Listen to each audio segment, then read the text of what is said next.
ಸಲ್ಲಿಸ್ತಾ ಬಂದಿದ್ದೀವಿ. ಆದ್ರೆ ಬಿಸಿಯೂಟ ಯೋಜನೆಗೆ ಸಂಬಂಧಪಟ್ಟಂತೆ ನಾವು ಕೆಲವೊಂದು ಶಾಲೆಗಳನ್ನು ಮಾಡಿ ಸಾಮಾಜಿಕ ಪರಿಶೋಧನೆ ನಡೆಸಿಬಿಟ್ಟು ವರದಿಯನ್ನು ಸಲ್ಲಿಸ್ತಾ ಇದ್ವಿ. ಆದ್ರೆ ಕಳೆದ ಸಾಲಿನಿಂದ ಈ ಸಮಗ್ರ ಶಿಕ್ಷಣ ಯೋಜನೆ ಅಂತ ಏನಿದೆ ಅದನ್ನು ಕೂಡ ಸಾಮಾಜಿಕ ಪರಿಶೋಧನೆಗೆ ಒಳಪಡಿಸಬೇಕು ಅನ್ನೋ ಸರ್ಕಾರದ ಆದೇಶ ಇತ್ತು.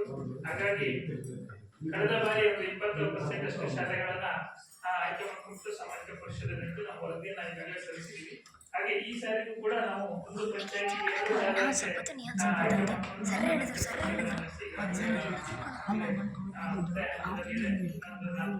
ಪಂಚಾಯತಿಗಳಲ್ಲಿ ಆದ್ರೆ ಆಲ್ಮೋಸ್ಟ್ ಎಲ್ಲ ಶಾಲೆಗಳಲ್ಲಿ ಕೂಡ ಸಾಮಾಜಿಕ ಪರಿಶೋಧನೆ ಆಗ್ತಾ ಇದೆ. ಒಟ್ಟಾರೆಯಾಗಿ ಮುಂದಿನ ದಿನಗಳಲ್ಲಿ ಎಲ್ಲ ಶಾಲೆಗಳು ಕೂಡ ಈ ಸಾಮಾಜಿಕ ಪರಿಶೋಧನೆ ಕಡ್ಡಾಯ ಆಗಿದೆ. ಹಾಗಾಗಿ ಮುಂದಿನ ವರ್ಷ ಇನ್ನು ಉಳಿದಿರ್ತಕ್ಕಂಥ ಶಾಲೆಗಳನ್ನು ನಾವು ಸಾಮಾಜಿಕ ಪರಿಶೋಧನೆಯನ್ನು ನಡೆಸ್ತೀವಿ. ಸಾಮಾಜಿಕ ಪರಿಶೋಧನೆ ಅಂತಂದ್ರೆ ಸಮಾಜದೊಂದಿಗೆ ನಾವು ಏನು ಸರ್ಕಾರದಿಂದ ಯಾವುದೇ ಒಂದು ಯೋಜನೆಯನ್ನ ಸರ್ಕಾರ ಜಾರಿಗೆ ತಂದಿರುತ್ತೆ, ಏನೆಲ್ಲ ಉದ್ದೇಶಗಳನ್ನು ಇಟ್ಕೊಂಡು ಜಾರಿಗೆ ತಂದಿರುತ್ತೆ, ಆ ಉದ್ದೇಶ ಈಡೇರಿಕೆ ಆಗಿದೆಯೇ ಇಲ್ಲ ಅಂತಕ್ಕಂಥದ್ದನ್ನ ನಾವು ಸಮಾಜದೊಂದಿಗೆ ಒಂದು ಸಾಮಾಜಿಕ ಪರಿಶೋಧನೆ ಆಗಿರ್ತಕ್ಕಂಥದ್ದು. ಹಾಗಾಗಿ ಈ ಸಮಗ್ರ ಶಿಕ್ಷಣ ಯೋಜನೆ ಅಂತಕ್ಕಂಥದ್ದು 2015 ಸರ್ಕಾರ ಜಾರಿಗೆ ತಂದಿರ್ತಕ್ಕಂಥದ್ದು. ಏನು ಉದ್ದೇಶವನ್ನ ಇಟ್ಕೊಂಡು ಈ ಸಮಗ್ರ ಶಿಕ್ಷಣ ಯೋಜನೆ ಜಾರಿಗೆ ತಂದಿದೆ ಅಂತ ಏನು ಈ ಒಂದು ಶಾಲಾ ವ್ಯಾಪ್ತಿಯಲ್ಲಿ ಯಾವುದೇ ಮಗು ಕಲಿಕೆಯಿಂದ ಹೊರಗುಳಿಬಾರ್ದು. ಯಾರಾದ್ರೂ ಮಕ್ಕಳು ಶಾಲೆಯನ್ನು ಬಿಟ್ಟು ಮನೆಯಲ್ಲಿ ಅವ್ರನ್ನ ಶಾಲೆಗೆ ಕರೆತಂದು ಅವರಿಗೆ ಶಿಕ್ಷಣವನ್ನು ಒದಗಿಸಬೇಕು ಅಂತಕ್ಕಂಥದ್ದು. ಹಾಗೆ ಎಲ್ಲರಿಗೂ ಕೂಡ ಸಮಾನ ಶಿಕ್ಷಣವನ್ನು ನೀಡ್ತಕ್ಕಂಥದ್ದು, ಹೆಣ್ಣು ಮಕ್ಕಳಿಗೆ ಗಂಡು ಮಕ್ಕಳಿರ್ಬೋದು ಅಥವಾ ಇನ್ನೊಂದು ವೃತ್ತಿಯಲ್ಲಿ ಎಲ್ಲರಿಗೂ ಕೂಡ ಸಮಾನವಾದ ಶಿಕ್ಷಣ, ಯಾವುದೇ ಜಾತಿ ಭೇದವಿಲ್ಲದೆ ಶಿಕ್ಷಣವನ್ನು ನೀಡತಕ್ಕಂಥದ್ದು. ಹಾಗೆ ಗುಣಮಟ್ಟದ ಶಿಕ್ಷಣವನ್ನು ನೀಡ್ತಕ್ಕಂಥದ್ದು. ಹಾಗೆ 1ನೇ ತರಗತಿಯಿಂದ 12ನೇ ತರಗತಿಯಲ್ಲಿ ಕೂಡ ಉಚಿತ ಮತ್ತು ಕಡ್ಡಾಯ ಶಿಕ್ಷಣವನ್ನು ನೀಡಬೇಕು ಅಂತಕ್ಕಂಥದ್ದು. ಹಾಗೆ ವಿಶೇಷ ಚೇತನ ಮಕ್ಕಳು ಏನಾದರೂ ಈ ಒಂದು ಶಾಲೆ ವ್ಯವಸ್ಥೆಯಲ್ಲಿದ್ದರೆ ಅವರಿಗೂ ಕೂಡ ಶಿಕ್ಷಣವನ್ನು ನೀಡಬೇಕು. ಅವರು ಶಾಲೆಗೆ ಬರುವಾಗಿದ್ದರೆ ಶಾಲೆಯಲ್ಲಿ ಶಿಕ್ಷಣವನ್ನು ಒದಗಿಸಬೇಕು. ಒಂದು ವೇಳೆ ಅವರಿಗೆ ಬರಲಿಕ್ಕೆ ಸಾಧ್ಯ ಆಗಲಿಕ್ಕಿಂತ ಪರಿಸ್ಥಿತಿಯಲ್ಲಿ ಇದ್ದರೆ ಅವರಿಗೆ ಗೃಹಾಧಾರಿತ ಶಿಕ್ಷಣವನ್ನು ನೀಡಬೇಕು ಅಂತಕ್ಕಂಥ ಸರ್ಕಾರ ಹೇಳಿದೆ. ಹಾಗೆ ಅವರಿಗೆ ಏನು ಸೌಲಭ್ಯಗಳು ಸಿಗಬೇಕು ಅದನ್ನ ಒದಗಿಸಬೇಕು ಅಂತಕ್ಕಂಥದ್ದು. ಹಾಗೆ ಶಿಕ್ಷಕರಿಗೂ ಕೂಡ ತರಬೇತಿಯನ್ನು ನೀಡುವುದರ ಮುಖಾಂತರ ಅವರ ಒಂದು ಕಾರ್ಯಕ್ಷಮತೆಯನ್ನು ಅಧಿಕಗೊಳಿಸತಕ್ಕಂಥದ್ದು ಕೂಡ ಈ ಸಮಗ್ರ ಶಿಕ್ಷಣ ಯೋಜನೆಯಲ್ಲಿ ಆಗಿರ್ತಕ್ಕಂಥದ್ದು. ಒಟ್ಟಾರೆ 2030 ಒಳಗೆ ಶಿಕ್ಷಣದಲ್ಲಿ ಹೆಚ್ಚಿನ ಗಣನೀಯವಾದಂತಹ ಬದಲಾವಣೆಯನ್ನು ತರಬೇಕು ಅಂತಕ್ಕಂಥ ನಿಟ್ಟಿನಲ್ಲಿ ಒಂದು ಸಮಗ್ರ ಶಿಕ್ಷಣ ಯೋಜನೆಯನ್ನ ಜಾರಿಗೆ ತಂದಿರ್ತಕ್ಕಂಥದ್ದು ಸರ್ಕಾರ. ಈ ಸಾಮಾಜಿಕ ಪರಿಶೋಧನೆಯಲ್ಲಿ ನಾವು ಏನೆಲ್ಲ ಅಂಶಗಳನ್ನ ಇಲ್ಲಿ ಗಮನಿಸಬೇಕು ಅಂತಕ್ಕಂಥ ಸರ್ಕಾರ ಹೇಳಿದ್ರೆ, ಮಕ್ಕಳಿಗೆ ಏನು ಉಚಿತವಾಗಿ ಪಠ್ಯ ಪುಸ್ತಕ ನೀಡ್ತಕ್ಕಂಥದ್ದು ಇರ್ಬೋದು, ಸಮವಸ್ತ್ರಗಳನ್ನು ನೀಡ್ತಕ್ಕಂಥದ್ದು ಇರ್ಬೋದು, ಶಿವಶಾಸ್ತ್ರಗಳನ್ನು ನೀಡ್ತಕ್ಕಂಥದ್ದು ಇರ್ಬೋದು, ಎಲ್ಲ ಏನು ಉಚಿತ ಸೌಲಭ್ಯಗಳೇನು ನೀಡ್ತಾ ಇದೆ ಸರ್ಕಾರ ಅದೆಲ್ಲವೂ ಕೂಡ ಸಮರ್ಪಕವಾಗಿ ಅವರಿಗೆ ತಲುಪ್ತಾ ಇದೆಯಾ, ಅದರಿಂದ ಏನು ಫಲಶ್ರುತಿ ಬಂದಿದೆ ಅಂತಕ್ಕಂಥದ್ದನ್ನ ನಾವು ಪರಿಶೀಲನೆಗೆ ಒಳಪಡಿಸ್ತಕ್ಕಂಥದ್ದು. ಹಾಗೆ ಇಲ್ಲಿನ ಒಂದು ಶಾಲೆಗೆ ಸಂಬಂಧಪಟ್ಟಂತೆ ಏನೆಲ್ಲ ಅಂಶಗಳು ಇರಬೇಕು ಅಂತಕ್ಕಂಥ ಶಿಕ್ಷಣ ಇಲಾಖೆ ಹೇಳಿದೆ. ಅದಕ್ಕೆ ಸಂಬಂಧಪಟ್ಟಂತೆ ಈ ಒಂದು ಶಾಲೆಯಲ್ಲಿ ಏನೆಲ್ಲ ಇದೆ ಮತ್ತೆ ಏನೆಲ್ಲ ಕೊರತೆ ಇದೆ ಅಂತಕ್ಕಂಥದ್ದನ್ನು ನಾವು ಪರಿಶೀಲನೆಗೆ ಒಳಪಡಿಸ್ತಕ್ಕಂಥದ್ದು. ಹಾಗೆ ಇಲ್ಲಿ SDMC ವ್ಯವಸ್ಥೆ ಹೇಗಿದೆ ಮತ್ತೆ SDMC ಕಾರ್ಯನಿರ್ವಹಣೆ ಯಾವ ತರ ಆಗ್ತಾ ಇದೆ ಅಂತಕ್ಕಂಥದ್ದನ್ನ ಪರಿಶೀಲನೆ ಮಾಡ್ತಕ್ಕಂಥದ್ದಿದೆ. ಹಾಗೆ ಏನು ಸರ್ಕಾರದಿಂದ ಏನು ಅನುದಾನವನ್ನ ಕೊಡುತ್ತೆ ಆ ಅನುದಾನವನ್ನ ಸಮರ್ಪಕವಾಗಿ ಇಲ್ಲಿ ಬಳಕೆ ಆಗಿದೆ, ಅದಕ್ಕೆ ಸಂಬಂಧಪಟ್ಟಂತೆ ದಾಖಲಾತಿಗಳ ನಿರ್ವಹಣೆ ಹೇಗಿದೆ ಅಂತಕ್ಕಂಥದ್ದನ್ನು ನಾವು ಇಲ್ಲಿ ಪರಿಶೀಲನೆ ಮಾಡಬೇಕಾಗುತ್ತೆ.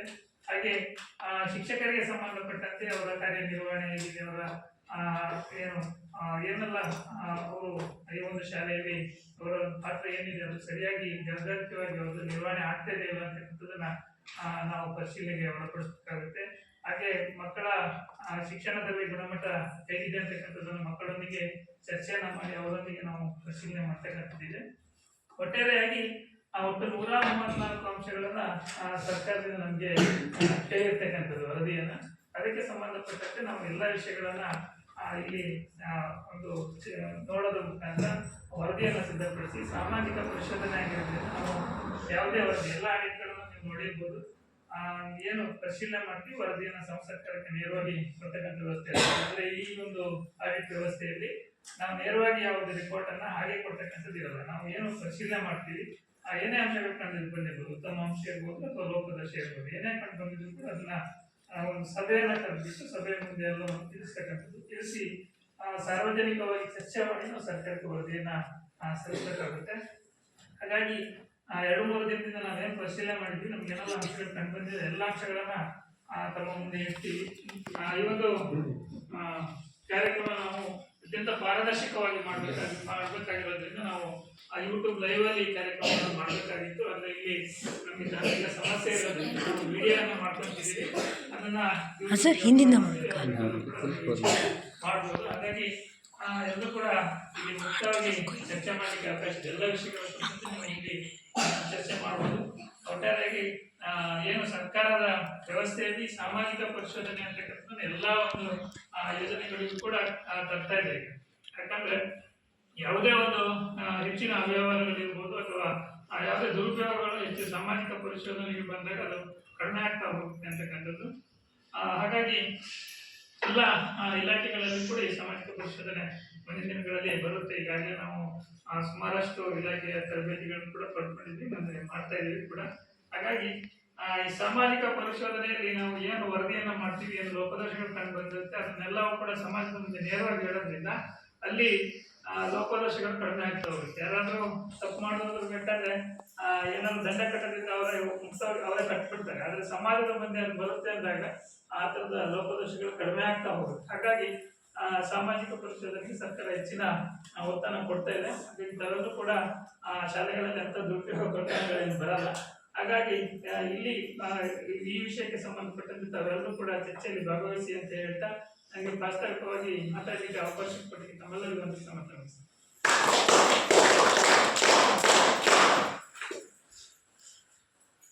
ಈ ಒಂದು ಕಾರ್ಯಕ್ರಮವನ್ನು ಕುರಿತು ಪ್ರಾಸ್ತಾವಿಕ ನುಡಿಯಾಡಿರುವಂತಹ ಶ್ರೀಯುತ ನಾಗೇಶ್ KV ಸರ್ ಇವರಿಗೆ ಧನ್ಯವಾದಗಳು.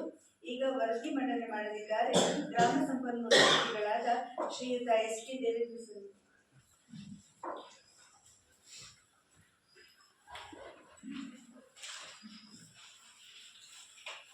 ಎಲ್ಲರಿಗೂ ನಮಸ್ಕಾರ.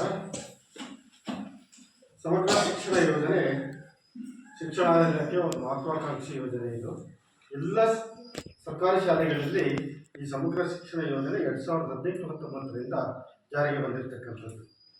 ಸಮಗ್ರ ಶಿಕ್ಷಣ ಯೋಜನೆಯಲ್ಲಿ ಅದರ ಮಾರ್ಗಸೂಚಿ ಅಂಶಗಳು 134 ಮಾರ್ಗಸೂಚಿ ಅಂಶಗಳಿವೆ. ಆ ಎಲ್ಲ ಮಾರ್ಗಸೂಚಿ ಅಂಶಗಳನ್ನು ಅಳವಡಿಸಿಕೊಂಡು ಶಾಲೆಯನ್ನು ನಿರ್ವಹಣೆ ಮಾಡಬೇಕು ಅಂತಕ್ಕಂಥದ್ದು ಸರ್ಕಾರದ ಪ್ರಮುಖವಾಗಿರ್ತಕ್ಕಂಥ ಒಂದು ಉದ್ದೇಶ ಆಗಿದೆ.